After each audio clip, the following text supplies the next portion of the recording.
ஏமா நீ ஏன் இந்த வேலையெல்லாம் பார்த்துட்டு இருக்க? இல்ல, ராத்திரி பால் எடுக்கிறதுக்கு வேன் வரும்னு சொல்லிட்டு இருந்தீங்க.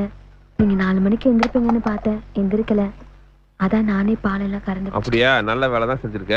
அது நீ வீட்டுல இல்லைன்னு சொல்லிக்கா குளிக்காம போயிட்டியோன்னு நினைச்சேன். அது எப்படிங்க? ஆபத்துன்னு வந்த என்ன ஏன் எதுக்குன்னு கேட்காம தங்க இடம் கொடுத்தீங்க. உங்ககிட்ட சொல்லாம எப்படிங்க போவேன்? நல்ல பொண்ணா இருக்கிறியே, நீ எதுக்கு கவலைப்படாத. இந்த ஊர்லயே நல்ல வேலை வாங்கி கொடுத்துறேன், நிம்மதியா இரு. எனக்கு வெளியெல்லாம் வேலை வேணாங்க. நீங்க சரின்னு சொன்னீங்கன்னா இந்த மாடு கண்ணெல்லாம் பாத்துக்கிட்டு நான் இங்கேயே இருந்துடுறேங்க. அது வந்து என்னென்ன யோசிக்கிறீங்க? நம்ம தான் எல்லா வேலையும் பார்த்துட்டு இருக்கோம்ல, அந்த பொண்ணு கூட மாட ஒத்தாசையா இருக்கட்டுமே. அது இல்லடா, அவங்கவுங்க வேலையை அவங்கவுங்க தான் பார்க்கணும். அதுவும் இல்லாம ஒரு பொண்ணு தனியா அப்படிங்களா?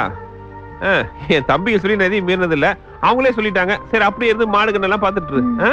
அப்புறம் பேர் என்ன சொன்ன? புவனா. புவனா. நல்ல சின்னதா